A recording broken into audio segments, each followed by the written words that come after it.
The wall to double touch is one of the deadliest advanced wall mechanics in Rocket League, and by the end of this tutorial, you should have everything you need to start consistently hitting these bangers.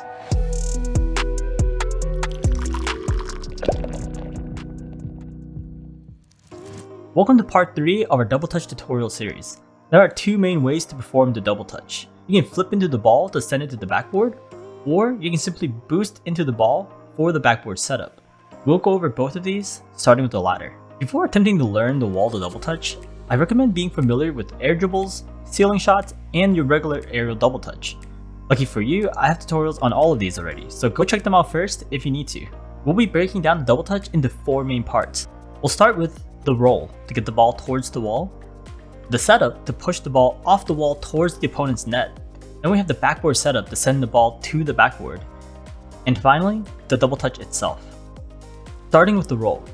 Unlike air dribbles where you need the roll to be fairly quick, or ceiling shots where you want the roll to be on the slower side, you can actually start a double touch with either one.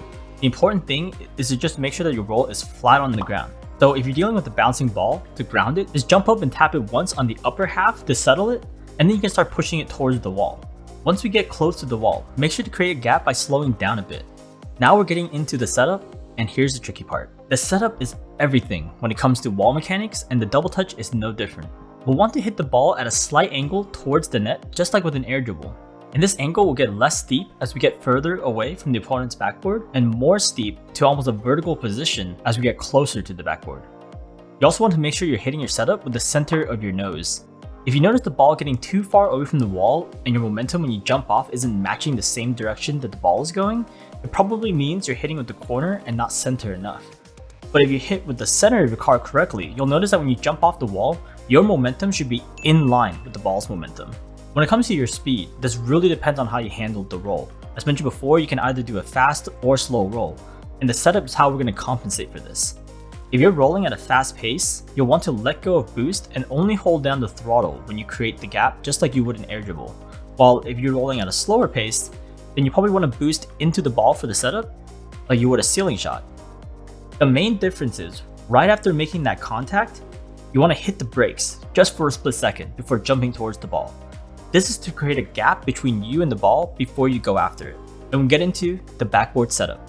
The reason you create the space from braking is so that your aerial on the ball can send it to the backboard with enough space to create a sizable gap to perform the actual double touch. Jumping too soon right after the setup will result in you not having enough space to shoot the ball at the backboard. Here's an example on the ground. See, if we stay close to the ball, we'll never have enough space to shoot it away from us. However, if we create a gap and then boost into it, that's how we can send it away from us, which is what we need in order to perform the backboard setup in the air. At this point, if you've watched part 1 of the double touch tutorial series, all the same rules and tips still apply, but I'm going to reiterate some of the more important ones here. But be sure to go check out part 1 if you want more details on each of these tips.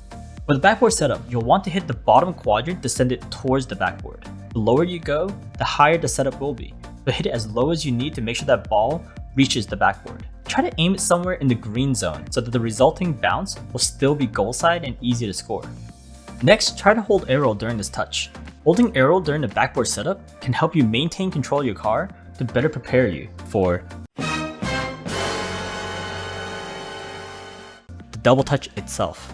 As mentioned before, this step will follow all the same tips we went over in detail back in part 1, and we'll assume you've done the training from that video so that you're consistent with backboard reads. If your setup was good enough, you should have to only make minor adjustments in order to score the actual double touch. But to get the double touch more consistent, you want to try to hit it with the back of your car to spike the ball downwards in order to prevent pancaking. This next trick isn't always needed, but if you're slamming that double touch back into the backboard, it can definitely help. After you hit the backboard setup, try boosting away from the backboard just a little bit so that you can create more distance between you and the ball. That way when you catch back up to the ball to hit the double touch, the ball has more distance to travel in order to be able to drop into the goal successfully. And finally, try to get above the ball and boost down onto it, which will prevent accidentally punting the ball back upwards. If you're sitting below the ball waiting for the double touch, you might just pop it back up, making it hit the crossbar or back up to the backboard. So getting above it and then boosting down onto it can make sure your double touch sends the ball down towards the net. And hopefully with those tips, you're able to hit your basic wall to double touch. So now we'll go over the flip variant, right after you smash the like and subscribe button, since this is obviously a prerequisite to learning double touches. Alright, maybe not, but it is a free way to help support the channel and it means so much to me, so thanks. Moving on, unlike with the basic double touch, with the flip variant, you need to be pretty detailed about the roll and setup. The roll is going to have to be pretty quick, but not quite supersonic. When we create a gap, we'll treat it more like an air dribble where we try not to use too much boost or boost at all after creating that gap, getting into the setup. That way, when we hit the setup, the ball stays decently close to us. Unlike with the previous version, we don't break when we hit the setup.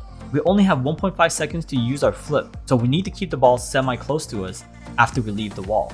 Then after we leave the ball, for the backboard setup, we need to boost into the ball and flip through it to send the ball to the backboard. When performing this flip, I recommend flip canceling by holding back as we start to straighten out vertically. Then we can start adjusting for the double touch. And at this point, all the previous rules apply, such as boosting away from the backboard if needed for more space. But you can actually work this in with your flip cancel timing to get the spacing you want. Another way you can handle the flip cancel is actually tilting the car before you flip. The more vertical you are before you perform the flip, the less you have to cancel at the end of the flip to return to this vertical position. It's almost like you're canceling the flip at the beginning instead of the end. One of the main reasons the flip variant is superior to the regular double touch is to prevent backboard clears. Since this version sends the ball to the backboard faster on the setup, it makes it much harder for opponents to perform a backboard clear to stop your double touch. But you shouldn't always go for this version. The flip variant of the double touch gets more and more difficult the closer we are to the opponent's backboard, since the flip creates such a faster setup.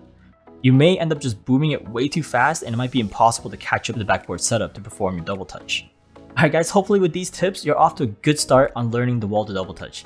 It really is one of the more practical wall mechanics out there, so if you have any questions, feel free to join the Discord and ask me there. Thank you so much again for watching, and I will catch you next time.